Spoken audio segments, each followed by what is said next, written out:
نماز عبادت ہے، اس کا وقت طے ہے، مقدار بھی طے ہے۔ حج عبادت ہے، وقت بھی طے ہے، جگہ بھی طے ہے۔ زکوٰۃ عبادت ہے، زکوٰۃ کا وقت بھی طے ہے، اس کی مقدار بھی طے ہے۔ لیکن ان ساری عبادات میں سے اللہ کا ذکر، اللہ کی یاد، نہ کوئی جگہ کی شرط، نہ پاک ہونا شرط، نہ وقت کا شرط۔ جب بھی چاہو، جس وقت چاہو اللہ کو یاد کر لو۔ اللہ کو یاد کرتے ہیں ہمارے خانقاہوں کے اندر، یہ جو اللہ اللہ کی ضربیں لگائی جاتی ہیں، لا الہ الا اللہ، لا الہ الا اللہ، یہ 12 تسبیحات کا ذکر سمجھایا جاتا ہے، اس کو درس دیا جاتا ہے۔ یہ کتنی بڑی بات، کتنا بڑا کلمہ جس کی ہم آپ کو دعوت دیتے ہیں، لا الہ الا اللہ محمد الرسول اللہ۔ حضرت آدم علیہ السلام سے لے کر حضرت محمد صلی اللہ علیہ وسلم 1,24,000 انبیاء کا وظیفہ لا الہ الا اللہ، صدیقین کا وظیفہ لا الہ الا اللہ، شہداء کا وظیفہ لا الہ الا اللہ، اتقیاء کا وظیفہ لا الہ الا اللہ، اصفیاء کا وظیفہ لا الہ الا اللہ محمد الرسول اللہ۔ یہ کلمہ ایسا ہے اللہ کے اللہ جل جلالہ حضرت موسیٰ علیہ السلام اللہ سے عرض کرتے ہیں، یا اللہ مجھے کوئی قیمتی چیز عطا فرما دیں۔ فرمایا موسیٰ لا الہ الا اللہ پڑھ لیا کرو، کثرت کے ساتھ پڑھ لیا کرو۔ یا اللہ یہ تو ہر ایک کو ملا، مجھے کوئی اور چیز عطا فرما دیں، کوئی قیمتی چیز۔ مفہوم ہے، ارشاد فرمایا اے موسیٰ میں اگر اس ترازو کے 2 پلڑے ہوں، ایک پلڑے میں پوری کائنات کو رکھ دیا جائے اور ایک پلڑے میں لا الہ الا اللہ رکھ دیا جائے تو یہ کلمے والا پلڑا جھک جائے گا۔ ایک بات یاد رکھنا بھائی، جس چیز کی عادت بن جائے، جس چیز کی عادت بن جائے، جو چیز آدمی پڑھتا رہے اور جو کہتا رہے، جب مشکل وقت پیش آتا ہے تو وہی زبان سے نکلتا ہے۔ میں ایک مثال عرض کرتا ہوں، آپ نے دیکھا ہوگا جو لوگ گالیاں دیتے ہیں نا، گالیاں، جن کو گالیاں دینے کی عادت ہوتی ہے، موٹر سائیکل پہ بیٹھے ہوں، سامنے کوئی اچانک چیز آ جائے، بریک لگائے ساتھ ہی گال دے دیں گے۔ گالی میں تو نہیں دیتا، نقل نہیں کرتا، لیکن وہ گالی نکال دیتے، یوں کہہ دیتے، تیری، یوں کہہ دیں گے، گالی دیں گے۔ لیکن جس کی عادت بنی ہو اللہ کا نام، جس کی عادت بنی ہو اللہ کا کلام، جس کی عادت بنی ہو کلمہ کثرت کے ساتھ پڑھنا، تو وہ فوراً سبحان اللہ، ماشاء اللہ، لا حول ولا قوت الا باللہ، بجلی گئی، انا للہ و انا الیہ راجعون، یعنی چھوٹی چھوٹی باتوں پر اللہ کا نام لیتے ہیں، اللہ کو یاد کرتے ہیں۔ تو میرے بھائیوں، میرے محترم دوستو، یہ کلمہ ایسی عبادت ہے، یہ کلمہ اللہ کو یاد کرنا ایسی عبادت ہے۔ اسی کلمے کی ہم لوگ کثرت کے ساتھ تاکہ پڑھتے رہیں، ہماری عادت بن جائے کلمے کا پڑھنا۔ اللہ کے نبی صلی اللہ تعالی علیہ وسلم نے فرمایا، جو آدمی فوت ہوتا ہے اور اس وقت اس کا آخری جملہ اس کی زبان سے لا الہ الا اللہ نکل جائے، فقط دخل الجنہ، بغیر حساب کتاب کے اللہ اس کو جنت میں داخل فرما دیں گے۔ زبان سے نکلے گا تو تب جب عادت بنی ہوگی۔ یہ مشکل ہو رہا ہے، یقین کریں ہمیں آج ذکر مشکل لگتا ہے، کسی ڈرامے پہ بٹھا دو، 2 گھنٹے چلے جائیں گے، 10 گھنٹے چلے جائیں گے۔ میں نام تو نہیں لیتا، لیکن بہت سارے ڈرامے فیمس ہو جاتے ہیں، مشہور ہو جاتے ہیں۔ اتنا مجھے یاد ہے، توجہ فرمائیں گے، غور کرنے کی بات، توجہ کرنے کی بات، غور کرنے کی بات۔ آج میں افسوس کے ساتھ یہ کہتا ہوں، آج ہمارے لیے قرآن کریم کا ایک سپارہ نہیں، ایک پاؤ پڑھنا تو مشکل ہے۔ ہمیں 10 12 100 مرتبہ نہیں، 100 مرتبہ دن میں لا الہ الا اللہ محمد رسول اللہ، وہ تو ہمیں مشکل لگتا ہے۔ لیکن ڈرامہ رمضان کے اندر چلا، رمضان میں میرے سامنے ایسے وہ لوگ بھی ہیں جن کو میں نے خود دیکھا ہے، فرض پڑے تراویح نہیں پڑھی، ڈرامے پہ لگ گئے، صبح کی اذان ہونے سے 10 منٹ یا 20 منٹ پہلے اٹھے، سحری کر لی، فرض پڑھے، پھر اس ڈرامے پہ لگ گئے، ساری رات ایک ایک قسط کو جب تک ختم نہیں ہویا پورا مہینہ اسی میں گزر گیا، نہ تراویح، نہ تلاوت، نہ نماز، نہ تہجد، نہ نوافل، نہ قرآن کریم کی تلاوت۔ ایک ایک ڈرامے پہ ہم ساری رات دے لیں گے، لیکن لا الہ الا اللہ کے لیے 10 منٹ دینے کے لیے تیار نہیں ہے۔ میرے محترم دوستو، میں اور آپ یہ بتلائیں، جب ہماری کلمے کی عادت نہیں ہوگی تو مرتے وقت ہمیں کلمہ نصیب ہوگا؟ ہمیں فکر کرنی چاہیے، ہمیں غور کرنا چاہیے اپنی زندگی پر۔ یہ مساجد وَأَنَّ الْمَسَاجِدَ لِلَّهِ فَلَا تَدْعُوا مَعَ اللَّهِ أَحَدًا، مسجدیں تو ہوتی اس لیے ہیں اللہ کا نام بلند کیا جائے، لا الہ الا اللہ کیا جائے، اللہ کا ذکر کیا جائے۔ یہ مجلسیں بڑی قیمتی ہوتی ہیں جس کے اندر اللہ کا نام لیا جاتا ہے، اس کے اندر ہمیں قلب کا سکون ملتا ہے، ہمیں دل کا اطمینان ملتا ہے۔ اللہ نے اطمینان کو اپنی یاد میں رکھا ہے، اپنے ذکر میں رکھا ہے۔ آپ ذکر کر کے دیکھیں، ذکر کی لذت حاصل کر کے دیکھیں۔ جس طرح اگر کوئی محبوب ہو، محبوب کا نام لیتے ہوئے مزہ آتا ہے، ہم اللہ کو اپنا محبوب بنا کر پھر اس کا نام لیتے ہوئے دیکھیں۔ جس نے محبتوں کو پیدا کیا ہے اس کا نام کتنا محبوب ہوگا، جس نے لذتوں کو پیدا کیا ہے اس کے نام میں کتنی لذت ہوگی، جس نے پیار کو پیدا کیا ہے اس کے نام میں کتنا پیار ہوگا، جس نے مٹھاس کو پیدا کیا ہے اس کے نام میں کتنی مٹھاس ہوگی، جس نے چاشنی کو پیدا کیا اس کے نام کے اندر کتنی چاشنی ہوگی۔ ہم اس کا نام لیں، ہم لذت کے ساتھ، مزے کے ساتھ، اطمینان کے ساتھ۔ میرے محترم دوستو، یہی وجہ ہے اولیاء، یہی وجہ ہے ہم دور نہ جائیں، ہم اپنے بزرگوں کو دیکھیں، ہم اپنے اکابرین کو دیکھیں۔ آج ہی میں ایک جملہ پڑھ رہا تھا، غور کرنے کی بات ہے، توجہ فرمائیے گا، سنیے گا اور سونے کے پانی سے لکھیے گا۔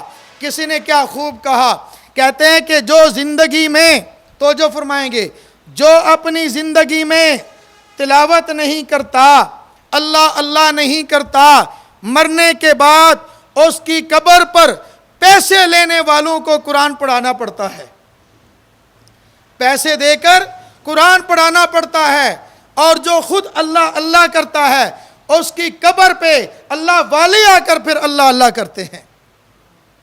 آپ دیکھ لیں کتنے اولیاء ہیں، کتنے ہمارے بزرگ ہیں، لوگ کھینچے چلے جاتے ہیں ان کے مقبرے پہ، ان کی مزار پہ، ان کی قبر مبارک پہ، ان کی مرکز مبارک پہ جائیں گے، کھڑے ہو کر کہتے ہیں آؤ بھائی کچھ نہ کچھ پڑھ لو۔ کیوں بھائی؟ ہمیں فائدہ ہو جائے گا، ہم ان کی قبروں پہ جاتے ہیں، ان کو فائدہ نہیں، ان کی وجہ سے ہمارا فائدہ ہو جائے گا۔ اگر زندگی میں اللہ کا نام لینے کی ہم ترتیب بنا لیں، اگر زندگی میں ذکر کی ترتیب بنا لیں، اٹھنا بیٹھنا چلتے پھرتے ہم ہر وقت ہمارے لولوں سے، ہڈی سے، بال سے، بوٹی سے اللہ کا نام لکھ لے، ہم امید کریں گے عادت اللہ کی بنا لیں گے، لا الہ الا اللہ کی بنا لیں گے، تو مرتے وقت بھی زبان سے یہی الفاظ جاری ہوں گے انشاءاللہ۔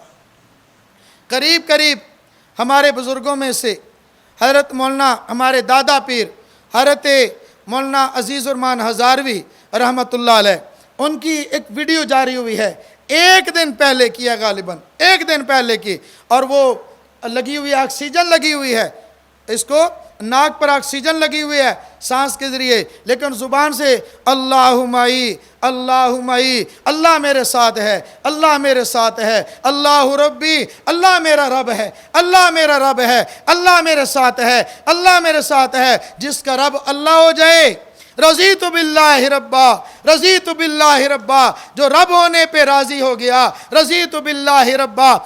قبر کے اندر پہلا سوال کون سا ہوگا؟ من ربک، تیرا رب کون ہے؟ اللہ ربی، وہ مرنے سے پہلے اس کا جواب دے رہے ہیں، اللہ ربی، اللہ معی، اللہ میرے ساتھ ہے، اللہ میرے ساتھ ہے۔ جس کے ساتھ اس کا اللہ ہوگا اس کو کسی غیر کی ضرورت بھی نہیں ہے۔ تو میرے محترم دوست اور میرے بھائیوں، میں یہ بات عرض کر رہا ہوں، دلوں کا اطمینان، دلوں کا سکون اللہ نے اپنے ذکر میں رکھا ہے۔